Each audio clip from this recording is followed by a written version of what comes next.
नमस्कार साथियों, दोस्तों, कैसे हैं आप लोग। आशा करते हैं कि अच्छे हैं। चलिए, वादा के मुताबिक जो है आपको क्लास 10th की पढ़ाई जो है और सबसे जो कठिन आपको चैप्टर लगता है बोर्ड के लिए और विद्यार्थियों के जो है सबसे अधिक डिमांड था कि सर कार्बन चैप्टर को पढ़ाइए ताकि हमको जो है अच्छा से अच्छा समझ में आए। तो आपके लिए बिल्कुल जो है आसान शब्दों में कार्बन चैप्टर जो हो रहा है शुरू हो रहा है और यह 10th का ही नहीं बल्कि क्लास 11th और 12th का एक बेस है। जो विद्यार्थी क्लास 11th और 12th का केमिस्ट्री का बेस जानना चाहते हैं वो विद्यार्थी भी इस चैप्टर को पढ़ सकते हैं, है ना। हम लोग शुरू कर रहे हैं कार्बन चैप्टर का। पहला टॉपिक नाम है इसका हाइड्रोकार्बन। क्या नाम है? हाइड्रोकार्बन। ठीक है, हाइड्रोकार्बन में हम लोग पढ़ने जा रहे हैं। सबसे पहले आपको डिफिनीशन जानना है कि हाइड्रोकार्बन क्या है ना।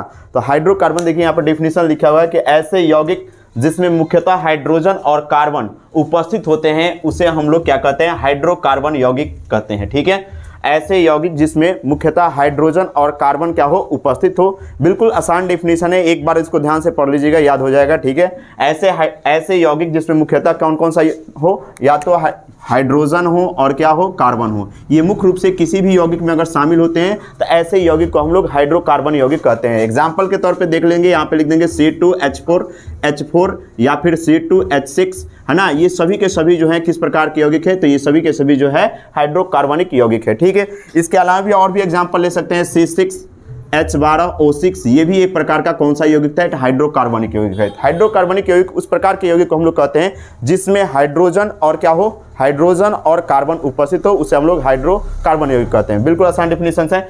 अब देखेंगे हाइड्रोकार्बनिक यौगिक के प्रकार। हाइड्रोकार्बनिक यौगिक जो होते हैं कितने प्रकार के होते हैं? तो हाइड्रोकार्बनिक यौगिक जो होते हैं मुख्यतः दो प्रकार के होते हैं। एक को हम लोग बोलते हैं अचक्रीय और दूसरे को हम लोग बोलते हैं चक्रीय। ठीक है, याद रखेंगे हाइड्रोकार्बनिक यौगिक कितने प्रकार के होते हैं। तो हाइड्रोकार्बनिक यौगिक जो होते हैं वह दो प्रकार के होंगे, एक होंगे अचक्रीय और एक होंगे चक्रीय। अचक्रीय को हम लोग क्या कहते हैं? अचक्रीय को हम लोग एलिफैटिक के नाम से भी जानते हैं, जबकि चक्रीय को हम लोग साइक्लिक के नाम से भी जानते हैं। ठीक है, हाइड्रोकार्बन यौगिक दो प्रकार के होंगे, एक अचक्रीय जिसे एलिफैटिक के नाम से जानते हैं और एक होता है चक्रीय जिसे हम लोग साइक्लिक के नाम से जानते हैं। अब क्वेश्चन उठता है कि सर ये अचक्रीय क्या होता है या एलिफैटिक क्या होता है? ध्यान से देखिए, इसका डेफिनेशन यहाँ पर लिखा हुआ है। एलिफैटिक ऐसे हाइड्रोकार्बन यौगिक जिसमें कार्बन खुली श्रृंखला के रूप में जुड़ी हो। ऐसे हाइड्रोकार्बन यौगिक जिसमें कार्बन खुली श्रृंखला के रूप में जुड़ी हो उसे एलिफैटिक यौगिक कहा जाता है। एग्जाम्पल के तौर पे आप देख सकते हैं यहाँ पर जितने भी कार्बन जुड़े हुए हैं, ये वाला कार्बन, ये वाला कार्बन या ये वाला कार्बन, सभी जो है खुली श्रृंखला में है, यह एक बंद श्रृंखला में नहीं है।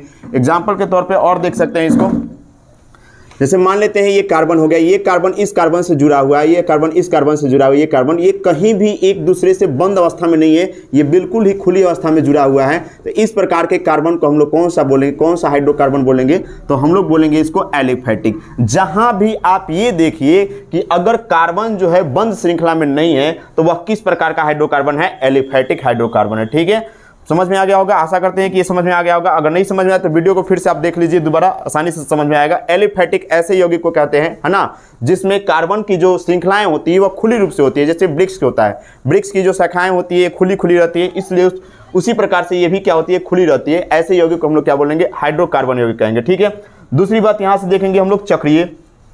इसका दूसरा प्रकार है क्या? चक्रीय साइक्लिक। चक्रीय या फिर क्या? साइक्लिक। चक्रीय और साइक्लिक को ध्यान से देखेंगे। चक्रीय हाइड्रोकार्बन किसे कहते हैं? तो ऐसे हाइड्रोकार्बनिक यौगिक जिसमें कार्बन की श्रृंखला बंद रूप में हो। किस रूप में हो? बंद रूप में हो, अर्थात साइकिल के रूप में हो या गोलाकार रूप में हो या इस प्रकार से हो, है ना। ये सभी के सभी जो है एक बंद, यहाँ कार्बन रहेगा, यहाँ पर कार्बन रहेगा, यहाँ पे कार्बन रहेगा, यहाँ पर, ये एक बंद श्रृंखला का निर्माण कर रहा है। तो बंद श्रृंखला का अगर निर्माण कर रहा है तो वह चक्रीय होगा। चक्रीय का मतलब चाका के जैसा, एकदम गोलाकार रूप में नहीं, जरूरी नहीं है, लेकिन उसका आकार क्या होगा? बंद के रूप में होगा, तो वह क्या कहलाएगा? चक्रीय कहलाएगा। ठीक है, तो ऐसे हाइड्रोकार्बनिक यौगिक जिसमें कार्बन की श्रृंखला बंद रूप में हो उसे हम लोग क्या कहते हैं? तो चक्रीय हाइड्रोकार्बनिक यौगिक कहते हैं। एग्जाम्पल के तौर पे ये देखिए, ये वाला कार्बन इससे जुड़ा हुआ है, ये वाला कार्बन इससे जुड़ा हुआ है, ये वाला ये एक बंद श्रृंखला बना दिया। ठीक है, चारों तरफ से जो है ये बंद है, इसलिए इसे हम लोग क्या बोलेंगे? चक्रीय हाइड्रोकार्बन। ये वाला भी देखिए CH2 CH2 CH2 CH2। ठीक है, अब ये बनते कैसे, इसको हम लोग आगे पढ़ेंगे कि सर ये बनता कैसे है। ठीक है, फिलहाल आप डिफिनीशन याद कर लीजिएगा या पहचानने का तरीका होगा। कहेगा कि निम्न में कौन एक एलिफैटिक यौगिक है, जैसे इसी प्रकार से दे दे आपको। ठीक है, कहेगा कि निम्न में कौन एक एलिफैटिक यौगिक है, इस प्रकार से दे दे। ठीक है, तो आप अगर बंद अगर देखिएगा तो आप समझ जाइएगा देखते ही कि यह एक चक्रीय है, ये वाला चक्रीय होगा। ये वाला देखिए, ये वाला चक्रीय होगा, है ना। ध्यान से देखिएगा यहाँ पर, अगर इस प्रकार से जुड़ा है, इस प्रकार से जुड़ा है कार्बन, तो ये वाला चक्रीय होगा। अगर कार्बन इस प्रकार से हो, है ना, इस प्रकार से, तो यह क्या होगा, एलिफैटिक होगा। ये वाला चक्रीय होगा और ये वाला क्या होगा, एलिफैटिक। जब खुली अवस्था में होगा तो क्या होगा, एलिफैटिक। जो बंद अवस्था में होगा वह क्या होगा, चक्रीय होगा।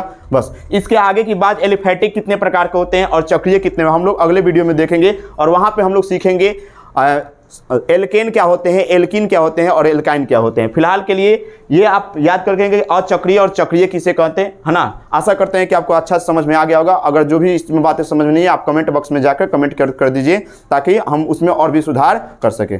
जय हिंद।